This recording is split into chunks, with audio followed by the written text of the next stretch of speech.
I've been going through a lot for the past ever, and I'm tired of bringing people down. Like I know people want to help, but I just feel like so much of a bummer so much of the time. And solitude is helpful sometimes. Sometimes I feel the most lonely when I'm around people. So I've been pouring sweat and blood and a couple tears and a whole lot of energy and probably a whole lot of like days of my life before I get skin cancer into the garden here. I'm kind of doing like a native permaculture setup. It's not entirely native because I'm using what I already had on the property, much of which was just like pass-along plants. But I'm only adding to that natives. And some stuff from like trips that I've taken, mostly to Texas. That's not native here, but it's native to the US, so it's not like it's going to be invasive. I don't think. I'll be surprised if it survives. Most of it's around me right now. Let me point the camera about. So over there are 2 or 3 little baby lacy oaks, which are only native to the Edwards Plateau in Texas. Think like just west of Austin. And then I've got Texas persimmons, same thing, Edwards Plateau. I've got one here, one there. And then I've got a trio of shin oaks, or white shin oaks, or bastard oaks. It's a subspecies of Quercus sinuata, which is native south of here, but it's out west and it grows smaller. And right here, I've got Quercus polymorpha, which is Mexican white oak. And then I've got some Ficus carica of an unknown variety that I got from cuttings from a friend's garden. Let's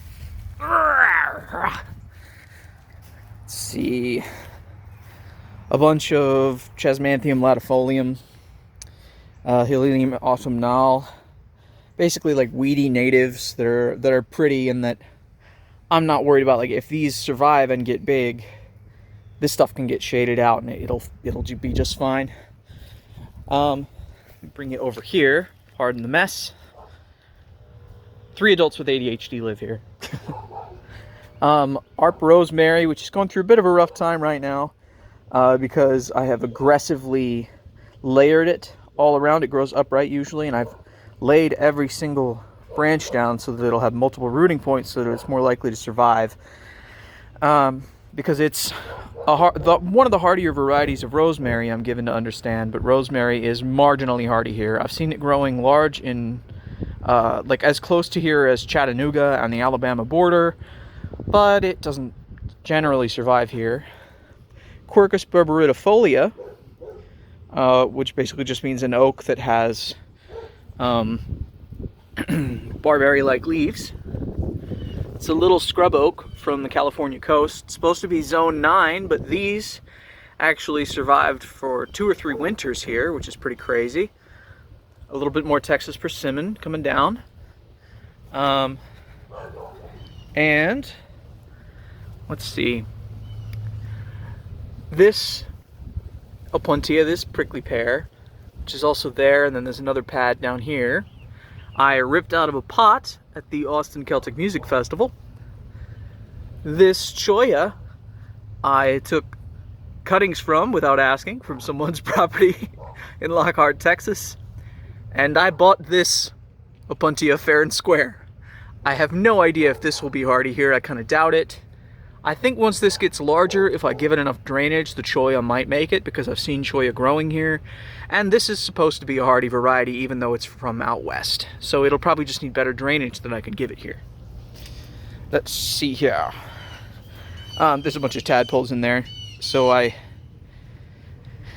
gave them a little bit of a fancy setup. Let's see here. What else do I have that's barely hardy? From way up north, I've got baby cranberries all over the place. I bought a 99-cent pack of cranberries around Thanksgiving and just sat down, watched a movie, and cleaned the seeds out of all of them. And gosh, if they didn't just all sprout. Dogs, shut the fuck up, please. Oh, thank you. Teeny babies here from just south, marginally hardy here. This right here is Ilex vomitoria. I've got 3 of them planted and a couple more around here. There's Sky, my constant companion. This plant has the most caffeine of any plant native to the United States. It's related to yerba mate. It's a kind of holly. It should be evergreen. It should get between 10 and 20 feet tall. Depending on how I train it, it could be anything from a big bunch of suckering shrubs to like one individual tree each, which is how I think I'm gonna deal with it. So there's a couple more there. 1, 2. That's not all. Woof, woof, woof, woof, woof. They go. They go woof, woof. Sky! Stay in the yard. Come here. Come on.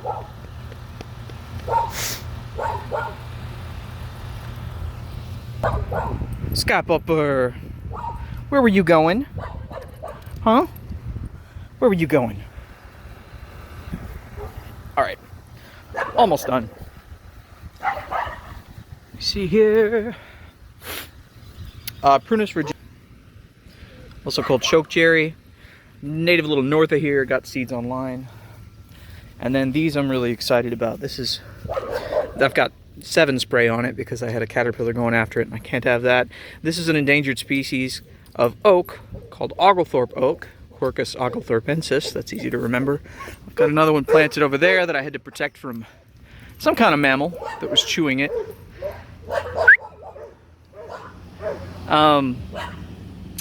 These are native to Georgia, so just a little south of here, but I think they're going to make it. And they're actually endangered because of, well, one, habitat loss, but also mostly they're actually susceptible to chestnut blight, which is unusual. Chestnuts, oak, beech. Sky, come on. Hornbeam and hop hornbeam are all in the same family, the greater beech family. And I guess for whatever reason, some oak species are attacked by the chestnut blight. I didn't know that before. So I believe that's it as far as the crap that's really not from here, that I mostly collected. But yeah. Yeah. I don't know, man. Fun stuff. For me. I think it's fun stuff. Actually, I lied to you guys. Scap up. Come on. Come on, girl. Good girl. There's a couple more things. So these are sort of my prized possession here. This is Castanea pumila ashii. It is a kind of American chestnut that's dwarfed. It's a species that's dwarfed in a variety that's native to a small area in Georgia, Alabama, that sort of area. That's a sacrificial tree. I'm just growing it to get a little more shade here. And then over here, last but not least, we've got Buckley Oak. 2 Buckley Oaks and 1, I think that's just a post oak that I stuck there for now because I don't know what to do with it. Buckley Oak is a species of red oak native to Texas and the surrounding area. It grows to about 30 feet usually, but it can get bigger. And it's got a lovely fall color. These seeds came from, I think, Camp Hoblitzel, where the O'Flaherty Irish Music Retreat is every year that I go to. Either that or they came from the Airbnb that I stayed with my girlfriend, but I'm almost certain they're from O'Flaherty's, which is kind of why I'm growing them, even though I'm not really as much into red oaks. So, yeah. Here we go. I lied to you again. There's one more thing I forgot. So another oak, another white oak. You can probably tell I like white oaks. We got a couple babies here. Only one of them seems to really be kicking off. This is Quercus garryana, also called Oregon white oak. In its native range, it gets fairly large. I am expecting it in this climate to struggle and to grow considerably smaller, but I just really wanted to try it out. Look at how developed those juvenile leaves are already. They already look like white oak leaves. Most baby oak trees have leaves that are nowhere near as bisected. They don't have the indentations, and they certainly don't come out looking so leathery and, well, shiny. I guess substantial is the right word. Let me show you. Swamp chestnut oak, it's much more papery. And then over here are native eastern white oak. I mean, they don't even look like the species they are yet. It's difficult to differentiate them between some of the volunteer red oaks that I've got. There's a little bit of indentation, but nowhere near as much. The juvenile foliage tends to be much wider. That's an adaptation to shade. So I just thought that was interesting. And I think that's everything that doesn't grow here that the winter here might kill. I suppose you could count these. This is blackjack oak, Quercus marylandica, which is native here, but these came from acorns I got down in Texas. And this is a big mess of overcup oak, which is technically not native to right here, but is native down in the Memphis area and just west of here, so it'll probably be okay. So that is the very haphazard tour of everything the winter might kill here that I can think of right now. Yeah, there's probably more. I grab things whenever possible. I kind of like collecting, you know. So yeah, I don't even have a green thumb, I promise. I just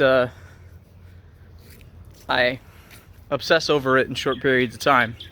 Try to set things up as well as I can while I'm thinking about it, and then, you know, either get depressed or get disinterested and leave it alone for a while.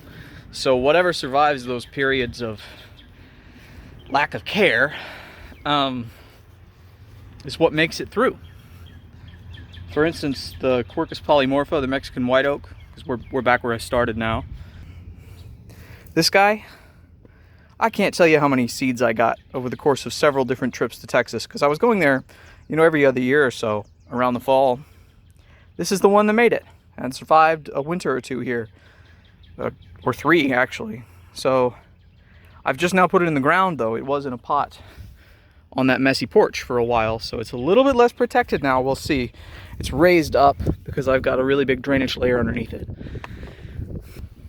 There we go. That's more than you ever needed to know about the random crap in the garden. At least, you know, some of it.